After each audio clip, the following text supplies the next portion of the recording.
जहां हम आपको वो किस्से, वो कहानियां, वो फैक्ट्स बताते हैं जो देश पर गर्व करने के और मौके दे सके। दुनिया के इतिहास में समुद्र हमेशा शक्ति, व्यापार और रणनीतिक प्रभुत्व का अहम जरिया रहा है। मौजूदा दौर में भी दुनिया के 90% कारोबार समुद्र के रास्ते से होते हैं बॉस। और यही वजह है कि जब किसी युद्ध जैसे हालात की आंच समुद्र तक पहुंचती तो उसका असर सिर्फ जंग लड़ रहे देशों पर नहीं होता, बल्कि उससे कई देशों की अर्थव्यवस्था, सुरक्षा और राजनीति पर प्रभाव पड़ता है। अब ईरान का किस्सा ही ले लीजिए। अमेरिका के सामने ईरान की ताकत भले ही कुछ ना हो, लेकिन ईरान के पास समंदर का वो हिस्सा है जिससे आधी दुनिया का चूल्हा जलता है। युद्ध के बाद से ईरान ने समंदर के ऐसे ही हिस्से पर नाका लगाया हुआ है और अमेरिका जैसा दुनिया का सबसे ताकतवर देश बेबस नजर आ रहा है। इसलिए आज बात समंदर में हिंदुस्तान की ताकत की करेंगे। यह किस्सा भारत के उन साइलेंट किलर का है जिससे दुश्मन कांपता है और हर हिंदुस्तानी को इस पर गर्व होना चाहिए। आइए शुरू करते हैं आज का राष्ट्रगान।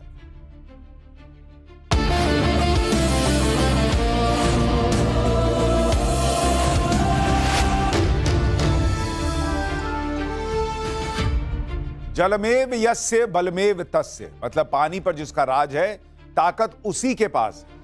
पानी यानी समंदर में जो जितना ताकतवर है उतना उसका राज, और कुछ हद तक यही सच्चाई भी। नया भारत इस बात को अच्छी तरह समझता है और इसलिए अपनी समुद्री शक्ति को लगातार बढ़ाने में पूरी ताकत से जुटा है। इसमें सबसे बड़ी ताकत है भारत की पनडुब्बियां। पिछले कुछ सालों के दौरान असीमित तरक्की हुई है इसमें। भारत की पनडुब्बी ताकत तेजी से आत्मनिर्भरता की तरफ बढ़ रही है, जिसमें न्यूक्लियर एनर्जी से चलने वाली बैलिस्टिक मिसाइल पनडुब्बियों का बेड़ा अहम है। आईएनएस अरिहंत और आईएनएस अरिघात के साथ भारत के पास अब उन्नत S5 क्लास की पनडुब्बियां तैयार हो रही हैं, जो न्यूक्लियर ट्रायड यानी जमीन, हवा और पानी से परमाणु हमला करने में सक्षम है। ग्लोबल फायर पावर की माने तो इस वक्त भारत के पास कुल 18 पनडुब्बियां हैं। सबमरीन की संख्या के मामले में भारत दुनिया में 8वें नंबर पर आता है। देश में अभी तक पूरी तरह से 2 न्यूक्लियर सबमरीन बनाई जा चुकी हैं, आईएनएस अरिहंत, आईएनएस अरिघात और तीसरी है S3। इसमें से सबसे पहले आईएनएस अरिहंत को पूरी तरह देश में ही तैयार किया गया। 2009 में पहली बार तत्कालीन प्रधानमंत्री मनमोहन सिंह की पत्नी ने करगिल दिवस के मौके पर आईएनएस अरिहंत को लॉन्च किया, जिसे 2016 में भारतीय नौसेना में शामिल किया गया। दूसरी न्यूक्लियर सबमरीन है आईएनएस अरिघात, जिसे 2017 में लॉन्च किया गया और 2024 में नौसेना में शामिल किया गया। किसी देश की समुद्री सुरक्षा में पनडुब्बियों का अहम योगदान होता है। पनडुब्बी के जरिए दुश्मनों के इलाके में घुसपैठ कर जासूसी मिशन को अंजाम दिया जा सकता है और दुश्मन की घुसपैठ वाली साजिशों का काम तमाम किया जा सकता है। देश की सबमरीन क्रांति को विस्तार से बताती यह रिपोर्ट देखिए। यकीनन समंदर में हिंदुस्तान के साइलेंट किलर्स पर आप भी गर्व करेंगे।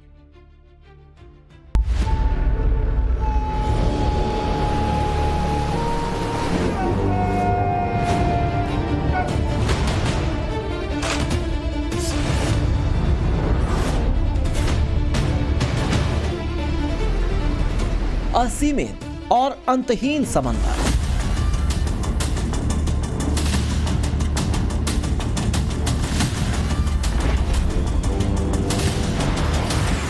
देश की करीब 11,000 किलोमीटर लंबी वो सरहद जिसके हर छोर पर लहरें जोर आजमाती हैं।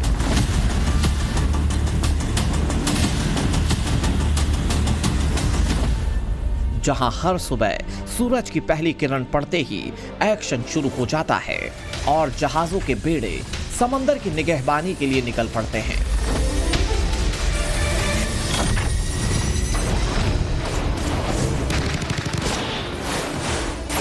जिनके लिए समंदर सिर्फ एक सरहद नहीं है, बल्कि ताकत, कारोबार, कूटनीति और सुरक्षा का वो संगम है जिसमें भारतीय नौसेना का परचम हमेशा बुलंद रहता है। लेकिन समंदर की इन्हीं लहरों के सैकड़ों फीट नीचे उन जाबाजों का बसेरा है जिनकी गरज से दुश्मन ही नहीं, पूरा समंदर कांपता है। वो हैं देश की पनडुब्बियां, और इनमें सबसे घातक है आईएनएस अरिघात।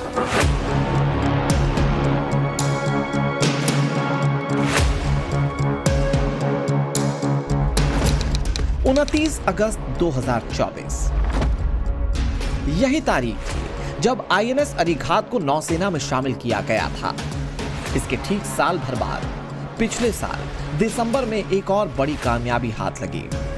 जिस वक्त आधी दुनिया नींद के आगोश में थी, तब इंडियन नेवी ने बंगाल की खाड़ी में अपनी वो ताकत दिखाई जिसने कई देशों की नींद उड़ा दी। भारत ने बंगाल की खाड़ी में पनडुब्बी से लॉन्च होने वाली एक ऐसी बैलिस्टिक मिसाइल का सफल परीक्षण किया जिसने देश की समुद्री ताकत को एक नई ऊंचाई पर ले जाने के साथ ही हिंदुस्तान के न्यूक्लियर ट्रायड को और भी फुल प्रूफ कर दिया।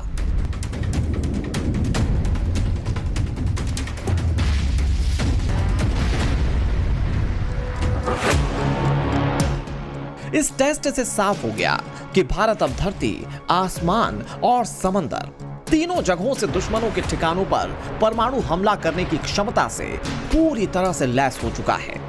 यह परीक्षण K4 SLBM मिसाइल का था, जिसे पहली बार देश की परमाणु पनडुब्बी INS अरिघात से दागा गया। असल में INS अरिघात देश की दूसरी स्वदेशी पनडुब्बी है जिससे बैलिस्टिक मिसाइलें दागी जा सकती हैं। 6000 टन वजनी ये पनडुब्बी परमाणु ऊर्जा से चलती है और परमाणु हथियारों वाली बैलिस्टिक मिसाइलें ले जाने में सक्षम है। इस सबमरीन को विशाखापट्टनम स्थित शिप बिल्डिंग सेंटर में तैयार किया गया है। INS अरिघात का वजन 6000 टन है। इस पनडुब्बी की लंबाई करीब 113 मीटर है, जबकि इसकी बीम 11 मीटर और ड्राफ्ट 9.5 मीटर है। यह पानी के भीतर 980 से 1400 फीट की गहराई तक जा सकती है। इस सबमरीन का एंड्योरेंस कमाल का है और यह कई हफ्तों तक या यूं कहिए कि कई महीनों तक समंदर के अंदर रह सकती है। अरिघात एक संस्कृत का शब्द है जिसका मतलब है दुश्मन को तबाह करने वाला। ये एक अरिहंत क्लास सबमरीन है। SSBN कैटेगरी ऐसी दूसरी सबमरीन है जो भारत में बनी है। लेकिन सवाल यह है कि न्यूक्लियर पावर सबमरीन का इतना भौकाल क्यों होता है? जवाब ऐसे समझिए। असल में न्यूक्लियर पावर सबमरीन में डीजल की जगह न्यूक्लियर फ्यूल का इस्तेमाल होता है। सबमरीन के अंदर ही एक न्यूक्लियर रिएक्टर होता है जो जरूरत के हिसाब से एनर्जी बनाता रहता है। इसके लिए सबमरीन को सतह पर आने की जरूरत नहीं होती। यही वजह है कि यह सबमरीन 20 से 25 साल तक पानी के अंदर रह सकती है। यही खासियत न्यूक्लियर सबमरीन्स को बाकी पनडुब्बियों से अलग करती है। माने अगर सतह पर आएगी ही नहीं तो दुश्मन इसे कभी ट्रेस ही नहीं कर पाएगा। यह बिना भनक लगे समंदर की गहराई से दुश्मन के हर ठिकाने को तबाह कर सकती है। इसीलिए इन्हें समंदर का साइलेंट किलर कहा जाता है। खास बात यह है कि भारत जल्द ही तीसरी परमाणु पनडुब्बी लॉन्च करने वाला है।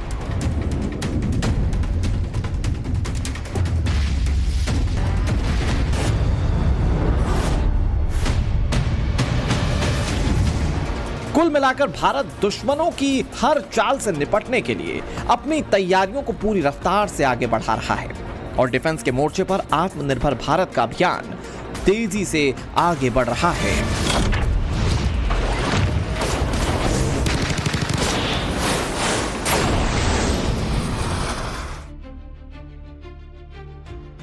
भारत के पास 18 सबमरीन्स हैं जिसमें से ज्यादातर कन्वेंशनल फ्यूल पर काम करते हैं। यानी सीधे शब्दों में कहूं तो सभी डीजल इलेक्ट्रिक टेक्नोलॉजी पर काम करती है। पहले के दौर में पनडुब्बियां डीजल से चलती थी और इसी से जुड़ा एक किस्सा भी सुनिए। करीब 84 साल पहले की बात है। तारीख के खाने में दर्ज है 29 मई 1942। जर्मनी की राजधानी बर्लिन में एडोल्फ हिटलर और सुभाष चंद्र बोस बातचीत कर रहे थे। बातचीत ब्रिटेन के खिलाफ साझेदारी की थी। बातचीत इसे लेकर भी थी कि नेताजी को किस तरह जर्मनी से पूर्वी एशिया पहुंचाया। तय हुआ कि नेताजी जापान की मदद से म्यांमार के रास्ते भारत में दाखिल होंगे। लेकिन एक दिक्कत थी, जर्मनी से जापान जाने में खतरा था। अंग्रेजों के जासूस और फौज नेताजी सुभाष चंद्र बोस की खोज में थे। लिहाजा एक पनडुब्बी का इंतजाम किया गया। यह सबमरीन थी U-180, जिसे 1942 में जर्मन नेवी में शामिल किया गया। इसी सबमरीन से नेताजी सुभाष चंद्र बोस ने करीब 25,000 किलोमीटर का सफर पूरा किया। वो जापान पहुंचे और दुश्मनों की नजर से भी बचे रहे। करीब एक साल बाद अगस्त 1944 में प्रशांत महासागर में मित्र देश की सेनाओं ने इस सबमरीन को डुबो दिया और इसमें सवार सभी 56 नौसैनिक मारे गए। लेकिन तब तक दुनिया को पनडुब्बियों की ताकत का अंदाजा हो चुका। मौजूदा दौर में पनडुब्बियां किसी भी देश की सामरिक शक्ति और तकनीकी श्रेष्ठता का सबसे बड़ा प्रमाण होती है। रूस, अमेरिका, ब्रिटेन और चीन जैसे देश इन परमाणु संचालित जल हथियारों पर अरबों डॉलर लुटा रहे हैं। दुनिया की टॉप 10 सबसे ताकतवर पनडुब्बियों में ज्यादातर रूस और अमेरिका के पास है। सवाल यह है कि क्या भारत के पास ऐसी कोई सबमरीन है जो दुनिया के इन खतरनाक पनडुब्बियों को टक्कर दे सके? इस रिपोर्ट को देखिए, पता चल जाएगा।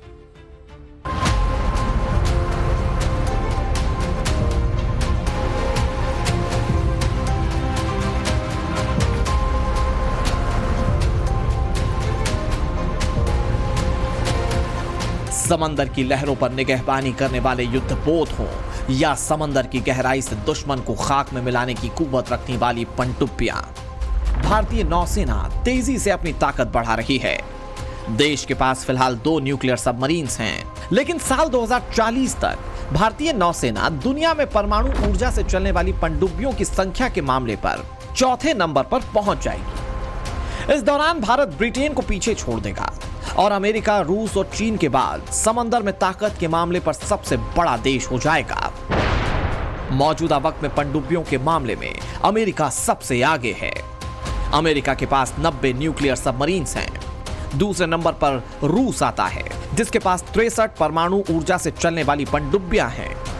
चीन के पास 61 सबमरीन्स हैं, जिनमें से सिर्फ 6 न्यूक्लियर सबमरीन्स हैं, जबकि हमारी देश की नौसेना के पास 18 सबमरीन्स हैं, जिनमें से 2 न्यूक्लियर पनडुब्बियां हैं। आने वाले 1.5 दशक में यह सीन बदलने वाला है। भारत अपने इतिहास का सबसे बड़ा पनडुब्बी निर्माण कार्यक्रम चला रहा है, जिसका नाम है प्रोजेक्ट 77, जिसके तहत 6 सबसे एडवांस परमाणु पनडुब्बियों का निर्माण किया जाएगा। प्रोजेक्ट 77 के तहत बनने वाली अटैक पनडुब्बियों का वजन करीब 10,000 टन होने की उम्मीद है, जो अब तक भारत में बनी पनडुब्बियों से कहीं ज्यादा है। योजना के मुताबिक शुरुआत में 2 अटैक पनडुब्बियों का निर्माण एक साथ किया जाएगा। ये परमाणु पनडुब्बियां पारंपरिक पनडुब्बियों की तुलना में ज्यादा समय तक पानी के भीतर रह सकेंगी और तेज रफ्तार से आगे भी बढ़ पाएंगी। इन पनडुब्बियों को L&T, DRDO और शिप बिल्डिंग सेंटर मिलकर बना रहे हैं। ये पनडुब्बियां दुश्मन के जहाजों पर हमला करने और निगरानी रखने का काम करेंगी। इनमें ब्रह्मोस हाइपरसोनिक मिसाइलें लगेंगी। सवाल यह है कि भारत का पूरा फोकस न्यूक्लियर सबमरीन्स पर ही क्यों है? तो जवाब ऐसे समझिए। असल में डीजल इलेक्ट्रिक सबमरीन में डीजल का इस्तेमाल करके बिजली बनाई जाती है। उससे सबमरीन में मौजूद बैटरी को चार्ज किया जाता है। डीजल इलेक्ट्रिक सबमरीन्स को हर 2 दिन में पानी की सतह पर आना पड़ता है, जिससे वो दुश्मन के रडार और सोनार की पकड़ में आ सकती है। बैटरी से चलने की वजह से इनकी स्पीड काफी कम होती है। इतना ही नहीं, डीजल ईंधन की क्षमता सीमित होने की वजह से ये लंबी दूरी तक या महासागरों के बीच में लंबे समय तक मिशन नहीं चला सकती हैं। परमाणु पनडुब्बियों में इस तरह का मसला नहीं होता। न्यूक्लियर एनर्जी से चलने की वजह से ये दशकों तक पानी की गहराई में खामोशी से रहकर अपने मिशन को अंजाम दे सकती हैं। इसीलिए भारत ही नहीं बल्कि पूरी दुनिया के ताकतवर देश परमाणु पनडुब्बियां ही तैयार कर रहे हैं। जाहिर है, सबमरीन जितना कम सतह पर आएगी, सबमरीन के ट्रेस होने के चांसेस उतने ही कम होंगे। साइलेंट अटैक और सीक्रेसी से सर्विलांस उतना ही आसान होगा। अमेरिका ने तो 1958 में ही USS जॉर्ज वॉशिंगटन नाम की दुनिया की पहली न्यूक्लियर सबमरीन बना दी थी। जो हिंद महासागर को कंट्रोल करेगा, उसी का एशिया में वर्चस्व रहेगा। हिंद महासागर 21वीं सदी में दुनिया का वर्चस्व स्थापित करने वाली कुंजी साबित होगी। दुनिया की तकदीर इसी महासागर से तय होगी। यह बात अमेरिकी नेवी के एडमिरल रहे एल्फ्रेड थेयर महन ने करीब 130 साल पहले यानी 1897 में कही, जो 100% सही साबित हुई। दुनिया का 75% समुद्री व्यापार और 50% कच्चे तेल का कारोबार अकेले हिंद महासागर से होकर गुजरता है। सोचिए, जिसका हिंद महासागर पर कंट्रोल होगा, एशिया और दुनिया में उसका कितना दबदबा। इसलिए भारत लगातार समंदर में अपनी ताकत बढ़ा रहा है। वैसे यह सिलसिला आजादी के 2 दशक बाद ही शुरू हो गया था। 8 दिसंबर 1967 इतिहास की वो तारीख जब भारतीय नौसेना में पहली बार पनडुब्बी कलवरी को शामिल किया गया। सोवियत संघ से भारत को मिली इस सबमरीन को दुनिया की सबसे घातक पनडुब्बी बताया गया और इसे सोवियत संघ के रीगा से भारत के विशाखापत्तनम लाया गया था। उस समय सोवियत संघ का हिस्सा रहा रीगा अब लातविया की राजधानी है। कलवरी को 30,500 किलोमीटर से ज्यादा लंबा सफर तय करने में 3 महीने का वक्त लगा। भारतीय नौसेना में शामिल हुई कलवरी कितनी पावरफुल रही, इसका अंदाजा इस बात से ही लगाया जा सकता है कि जिस समय इसे भारत लाया जा रहा था, उस दौरान अमेरिका, ब्रिटेन और सोवियत संघ की 3 पनडुब्बियां समुद्र में डूब गईं। करीब 30 साल तक भारतीय नौसेना का हिस्सा होने के बाद 31 मार्च 1996 को कलवरी को रिटायर किया गया। देश की पहली पनडुब्बी के रिटायर होने के 17 साल बाद 2017 में फ्रांस में तैयार हुई स्कॉर्पियन श्रेणी की आधुनिक पनडुब्बी को नौसेना में शामिल किया गया। इसका नाम भी कलवरी रखा गया। आखिर कैसे कलवरी दुश्मनों के लिए काल के समान है, इस रिपोर्ट में देखिए। 14 दिसंबर 2017, करीब 9 साल पहले यही तारीख थी जब हिंदुस्तान की समुद्री सरहदों के लेजेंड का पुनर्जन्म हुआ। 14 दिसंबर 2017 को पीएम नरेंद्र मोदी ने मुंबई में Mazagon dock ship builders limited में बनी देश की पहली स्कॉर्पियन श्रेणी की पनडुब्बी आईएनएस कलवरी को भारतीय नौसेना में शामिल किया। आईएनएस कलवरी पनडुब्बी को राष्ट्र को समर्पित करना मेरे लिए एक बहुत ही बड़े सौभाग्य का अवसर है। कलवरी का जुड़ना रक्षा क्षेत्र में हमारी तरफ से उठाया गया एक बहुत बड़ा कदम है। कलवरी का नाम हिंद महासागर में पाई जाने वाली खतरनाक टाइगर शार्क के नाम पर रखा गया है और देश की ये ताकतवर सबमरीन अपने नाम पर सटीक बैठती है। सबमरीन कलवरी में स्टेट ऑफ आर्ट टेक्नोलॉजी का इस्तेमाल किया गया है। कलवरी एडवांस साइलेंसिंग टेक्निक से लैस है। शोर और आवाज को कम रखने के लिए सबमरीन में रेडिएटेड टेक्नोलॉजी का इस्तेमाल किया गया है।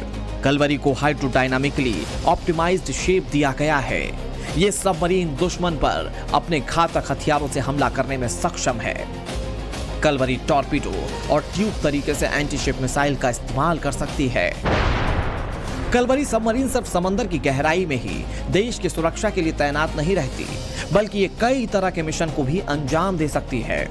कलवरी सीरीज की पनडुब्बियां आधुनिक डीजल इलेक्ट्रिक अटैक पनडुब्बियां हैं जो स्कॉर्पियन डिजाइन पर आधारित हैं।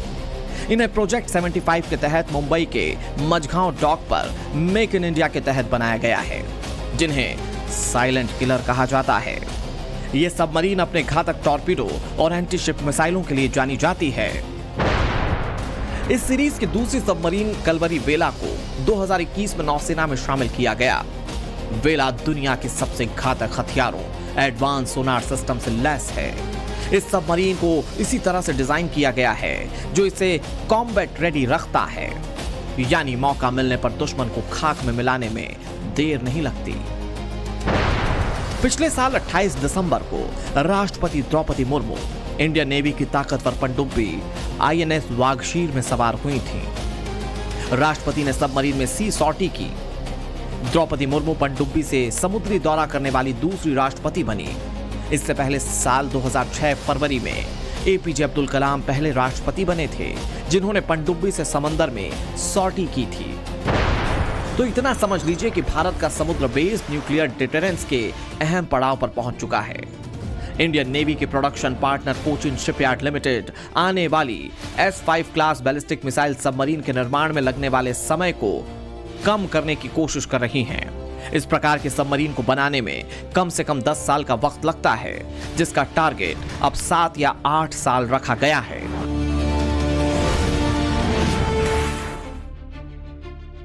भारत जिस नई S5 क्लास सबमरीन को बना रहा है वो आकार और ताकत के मामले में अब तक सबसे बड़ी सबमरीन होगी। इस पनडुब्बी का अनुमानित वजन 13,000 टन होगा, यानी ये S4 क्लास से करीब 2 गुनी बड़ी होगी।